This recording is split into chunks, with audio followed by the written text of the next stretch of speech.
Halo Sobat Donghua, pasti pada nungguin kan kelanjutan BTTH Dunia 1000 Besar? Oke lah, tanpa berlama-lama lagi, yuk langsung masuk ke alur ceritanya. Di episode sebelumnya, Xiaoyan resmi diakui sebagai murid luar biasa Pavilion Fengxiang setelah memecahkan rekor bertahan 2 bulan di gua kultivasi tingkat 9.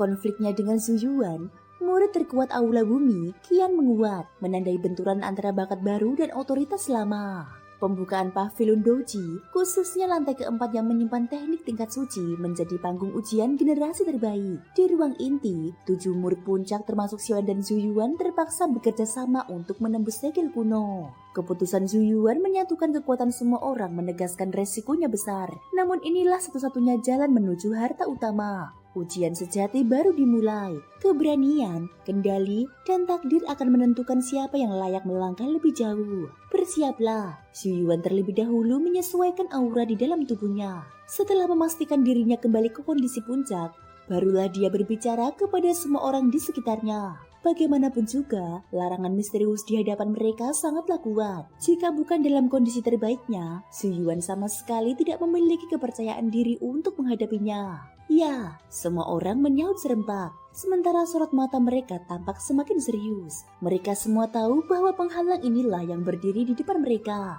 Selama larangan ini berhasil dihancurkan, lokasi harta karun aula utama di antara 3 aula akan muncul. Apakah harta tersebut bisa diperoleh atau tidak nantinya bergantung kepada keberuntungan masing-masing. Namun sebelum itu, rintangan di hadapan mereka harus dilewati. Jika gagal, maka semuanya hanya omong kosong. Mulai, tatapan Zhu Yuan memancarkan tekad. Sesaat kemudian, energi kehidupan yang menyilaukan meledak dari tubuhnya, memancarkan kekuatan yang menggetarkan. Begitu kekuatan itu muncul, sudut mulut Xiaoyan sedikit bergetar karena terkejut. Orang ini ternyata memiliki kekuatan kehidupan tingkat 8. Kekuatan kehidupan tingkat 8 sangatlah mengerikan. Bahkan beberapa tetua sekte belum tentu memilikinya. Kekuatan kehidupan Zhu Yuan menghantam langsung larangan misterius itu. Anehnya, larangan tersebut justru menelan kekuatan Zhu Yuan, seolah mampu melahap vitalitas tanpa batas. Kekuatan Zhu Yuan dan larangan misterius itu saling beradu. Namun keenam orang yang hadir bisa merasakan bahwa kekuatan Zhu Yuan perlahan melemah. Berikan aku kekuatan. Zhu Yuan berteriak keras. Dia bisa merasakan bahwa kekuatannya terus terkikis oleh larangan misterius itu. Namun pada saat yang sama, larangan tersebut juga mulai melemah akibat serangannya. Pada saat ini Zhu Yuan memimpin, dan 6 orang lainnya tidak berani lengah sedikit pun. Mereka terus memperhatikan kondisinya. Jika terjadi sesuatu, mereka akan langsung bertindak. Bagaimanapun juga, ke-7 orang ini berada di perahu yang sama. Pung pung pung. Begitu suara Zhu Yuan mereda, 6 gelombang energi kehidupan yang sangat terang langsung melesat menuju tubuhnya. Zhu Yuan sama sekali tidak ragu. Dia membuka mulut dan menghirup dalam-dalam. Langsung menyerap seluruh kekuatan tersebut, lalu kembali menahan larangan misterius itu. Larangan ini kemungkinan besar berasal dari tangan seorang dosian. Jika tidak, mustahil membutuhkan kekuatan 7 orang sekaligus. Namun aku benar-benar penasaran, siapa yang merancang lantai keempat Pavilion Doji ini? Terlalu rumit. Xiaoyan menggeleng pelan. Jelas tanpa petunjuk cahaya putih dari mususi, dia mungkin sudah tersesat. Setelah berbagai upaya, Zhu Yuan menyadari bahwa bahkan dengan penggabungkan kekuatan 7 orang, mereka masih agak kewalahan menghadapi larangan ini. Namun dia tetap tidak ragu. Zhu Yuan benar-benar orang yang bisa dipercaya. Masuk sekarang. Setelah beberapa saat, larangan misterius itu akhirnya terkoyak. Anehnya, kekuatan kehidupan Zhu Yuan justru meningkat, bukannya berkurang. Di saat yang sama, sebenarnya Zhu Yuan bisa masuk lebih dahulu, namun dia tidak melakukannya. Jika Zhu Yuan masuk sendirian saat celah terbuka, kemungkinan besar 6 orang lainnya tidak akan mampu ikut masuk. Ayo, Xiaoyan dan yang lain tidak bisa menahan rasa kagum mereka terhadap Zhu Yuan. Mereka saling berpandangan, lalu melesat tanpa ragu. Semua terjadi dalam sekejap mata. Begitu 6 orang lainnya masuk, Zhu Yuan pun segera bergerak dan menyusul masuk. Saat itu para tokoh paling menonjol dari aula langit, aula bumi, dan aula manusia pun resmi memasuki tempat tersebut. Namun begitu ke-7 orang itu masuk, mereka langsung tercerai-berai oleh kekuatan misterius. Jelas kekuatan ini memisahkan mereka berdasarkan aula masing-masing. Begitu Xiaoyan memasuki bagian terdalam Pavilion Doji, dia merasakan aura yang sangat tua dan lapuk. Warna putih yang menyelimuti sekelilingnya membuatnya seolah-olah menjadi orang buta. Sebar. Pada detik berikutnya, Xiaoyan meledakkan kekuatan jiwanya yang besar ke segala arah, berniat melakukan penyelidikan. Aneh. Tak lama kemudian, Xiaoyan menyadari bahwa kekuatan jiwa yang dia lepaskan tidak kembali, seakan telah ditelan oleh sesuatu. Perubahan ini membuat Xiaoyan langsung terkejut. Ini seharusnya tempat penyimpanan harta aula manusia, tapi kenapa jadi begini? Ucap Xiaoyan dengan suara berat. Setelah berpikir sejenak, Xiaoyan langsung berbicara. Xiaoyan, murid aula manusia, datang untuk mencari harta aula manusia. Mohon para senior berkenan memberi petunjuk. Begitu kata-katanya selesai, kabut putih yang menyelimuti sekitar langsung menghilang, seolah memahami ucapannya. Anak kecil yang sopan. Sepertinya kali ini yang datang adalah orang baik. Pada saat itu, sebuah suara tua terdengar perlahan, dan bersamaan dengan munculnya suara tersebut, Xiaoyan dengan jelas merasakan bahwa penguasa api abadi kuno di belakangnya bergetar dengan sangat menyenangkan. Pemandangan tempat misterius ini pun sepenuhnya terlihat oleh Xiaoyan. Ini bukan hanya bagian terdalam pavilion doji, tetapi juga sebuah aula batu yang sangat besar. Seluruh aula berbentuk persegi, terbuat dari batu tembaga abu-abu, tampak syarat dengan jejak waktu. Di dalam aula, 8 pilar batu besar menopang keseluruhan bangunan. Di atasnya terdapat dinding batu raksasa yang tidak diketahui fungsinya. Di tengah aula, tampak sesuatu yang samar-samar terlihat. Dan tepat di depannya terdapat 8 anak tangga batu. 8 pilar batu dan 8 anak tangga, ditambah suara misterius tadi membuat Xiaoyan merasa ada sesuatu yang tidak beres. Hei, masuklah. Saat Xiaoyan masih ragu, sebuah tangan besar tiba-tiba mendorongnya masuk. Tubuh Xiaoyan langsung terhempas ke dalam aula batu tanpa bisa dikendalikan. Sialan! Xiaoyan baru saja menyadari keberadaan tangan besar misterius itu dan hendak melawan. Namun dia langsung terdorong masuk. Dia bahkan tak mampu menahan kekuatan dari tangan tersebut. Begitu menginjak aula batu, selain aura keusangan yang kental, juga tercium nuansa kuno yang sangat pekat. Xiaoyan berdiri diam tanpa melangkah sembarangan. Bagaimanapun lokasi aula ini persis seperti yang pernah dijelaskan Bu Susi, tempat penyimpanan harta aula manusia.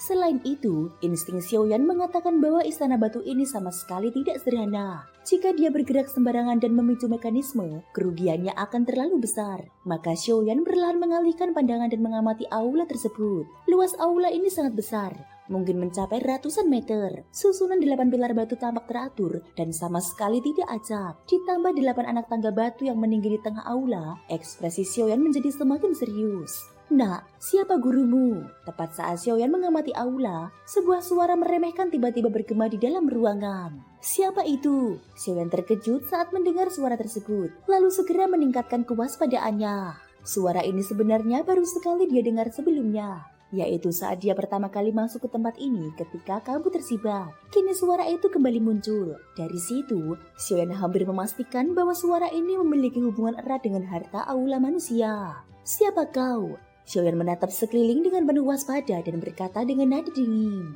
Ini adalah tempat penyimpanan harta aula manusia. Menurutmu siapa aku? Suara misterius itu tampaknya sama sekali tidak khawatir jika rahasia tempat ini diketahui. Bahkan dengan sengaja memberitahu Xiaoyan. Xiaoyan, murid aula manusia, memberi hormat kepada senior. Begitu mendengar itu, Xiaoyan sempat merasa sangat gembira. Namun seketika dia mengepalkan tangan dan memberi salam hormat. Hanya dari suaranya saja, Xiaoyan sudah merasakan tekanan luar biasa. Seakan tak mampu melawan sedikit pun. Kekuatan pemilik suara itu jelas sangat menakutkan. Terlebih lagi, suara ini muncul di tempat penyimpanan harta aula manusia. Tanpa perlu berpikir panjang, Xiaoyan langsung bersikap sopan. Xiaoyan, tapi aku hanya ingin tahu, siapa gurumu? Orang seperti apa yang mampu mengajar murid seaneh dan sekuat dirimu? Aku cukup penasaran. Suara misterius itu berbicara, namun sama sekali tidak berniat menampakkan diri. Guru saya adalah Bu Susi, wakil kepala aula manusia. Xiaoyan menjawab dengan jujur. Bu Susi, mustahil. Bu Susi tidak memiliki kekuatan Dodi bintang 9. Mustahil baginya untuk mendidik murid seberandal ini. Tidak mungkin, ini tidak mungkin. Suara itu mengulang kata tidak mungkin 2 kali berturut-turut dengan nada yang sangat yakin. Junior memang murid aula manusia. Di aula manusia, aku dibimbing oleh Bu Susi dan kemudian mendapat kehormatan diterima sebagai murid oleh tetua Zhu. Melihat suara itu tidak percaya, Xiaoyan terpaksa menyebut nama Su Jin. Xiaoyan bisa merasakan bahwa api suci di dalam tubuhnya tampaknya telah terdeteksi oleh suara misterius tersebut. Namun, jimat pemakan jiwa, teknik Fenju yang lebih dalam, serta garis keturunan klan Xiao tidak terungkap. Ternyata murid si tua bangka Su Jin. Pantas saja kau memiliki api suci dan kekuatan spiritual yang begitu besar. Dan kau juga, kekuatan jiwamu tidak lemah. Sialan, bibit sebaik ini Kalau saja aku tidak berjanji pada kepala pavilion untuk menjaga tempat ini selama ratusan tahun, aku benar-benar ingin merebutmu. Begitu suara itu selesai berbicara, ruang di dalam aula batu sedikit bergetar. Tak lama kemudian, seorang lelaki tua muncul. Lelaki tua itu mengenakan jubah putih sederhana, dengan senyum ramah di wajahnya. Penampilannya memberi kesan hangat dan penuh kasih. Senior, Xiaoyan terkejut saat melihatnya. Baiklah, meski kau murid Zujin, waktu dan kemampuanmu masih belum cukup untuk memperoleh harta aula manusia. Lelaki tua itu tersenyum kepada Xiaoyan. Mendengar ini, hati Xiaoyan langsung bergetar. Sebuah firasat buruk pun muncul. Ini memang tempat penyimpanan harta aula manusia. Dan aku tidak keberatan memberitahumu bahwa harta penekan aula manusia berada di atas 8 anak tangga batu di tengah aula ini. Lelaki tua itu tersenyum perlahan, namun senyumnya mengandung makna yang sulit ditebak. Benar saja. Xiaoyan pun merasakan keberadaan sesuatu yang samar di 8 anak tangga tersebut. Kekuatan yang terkandung di dalamnya sangat besar, cukup untuk membuatnya merasa gelisah. Tidak diragukan lagi, itulah harta utama aula manusia. Namun, apakah kau tahu mengapa selama ribuan tahun tidak ada satupun yang berhasil menguasai benda itu? Melihat kegembiraan Xiaoyan, lelaki tua itu perlahan membuka mulut. Junior tidak tahu, mohon pencerahan dari senior. Belum sempat Xiaoyan menyelesaikan ucapannya, lelaki tua itu tertawa. Karena sejujurnya aku juga tidak tahu. Harta aula manusia adalah sebuah gulungan teknik bertarung tingkat suci tingkat rendah, bernama penguasa pengguncang langit. Konon pada zaman kuno, seseorang yang berhasil menguasainya mampu membunuh seorang dosen sejati hanya dengan satu serangan. Ucap lelaki tua itu perlahan. Suaranya dipenuhi kekaguman terhadap teknik tersebut. Teknik bertarung ini ternyata sedahsyat itu. Xiaoyan diam-diam terkejut. Meski dia belum pernah melihat kekuatan seorang dosian, fakta bahwa teknik suci tingkat rendah bisa membunuh dosian sudah cukup membuktikan betapa luar biasanya teknik ini. Namun teknik ini sangatlah aneh. Bahkan kepala pavilion kami sendiri tidak mampu mengungkap rahasianya. Selama ribuan tahun, tidak seorang pun berhasil menguasainya. Mungkin teknik ini memang sedang menunggu orang yang ditakdirkan untuknya. Ucap lelaki tua itu. Bahkan seorang dosian pun tidak mampu menyingkap rahasianya. Xiaoyan bergumam dalam hatinya. Meski belum pernah melihat kekuatan kepala pavilion Feng Xiang, Xiaoyan tahu tanpa ragu bahwa orang itu pasti berada di ranah dosian. Jika tidak, pavilion Feng Xiang tidak mungkin menjadi salah satu sekte super. Sekarang, apakah kamu masih berniat mempelajari teknik bertarung ini? Tanya lelaki tua itu. Ya. Xiaoyan menjawab tanpa ragu sedikit pun. Dia telah meninggalkan aula langit dan aula bumi, memilih aula manusia, mengikuti berbagai kompetisi tim, semua demi penguasa pengguncang langit. Kini benda itu tepat berada di hadapannya. Bagaimana mungkin dia mundur?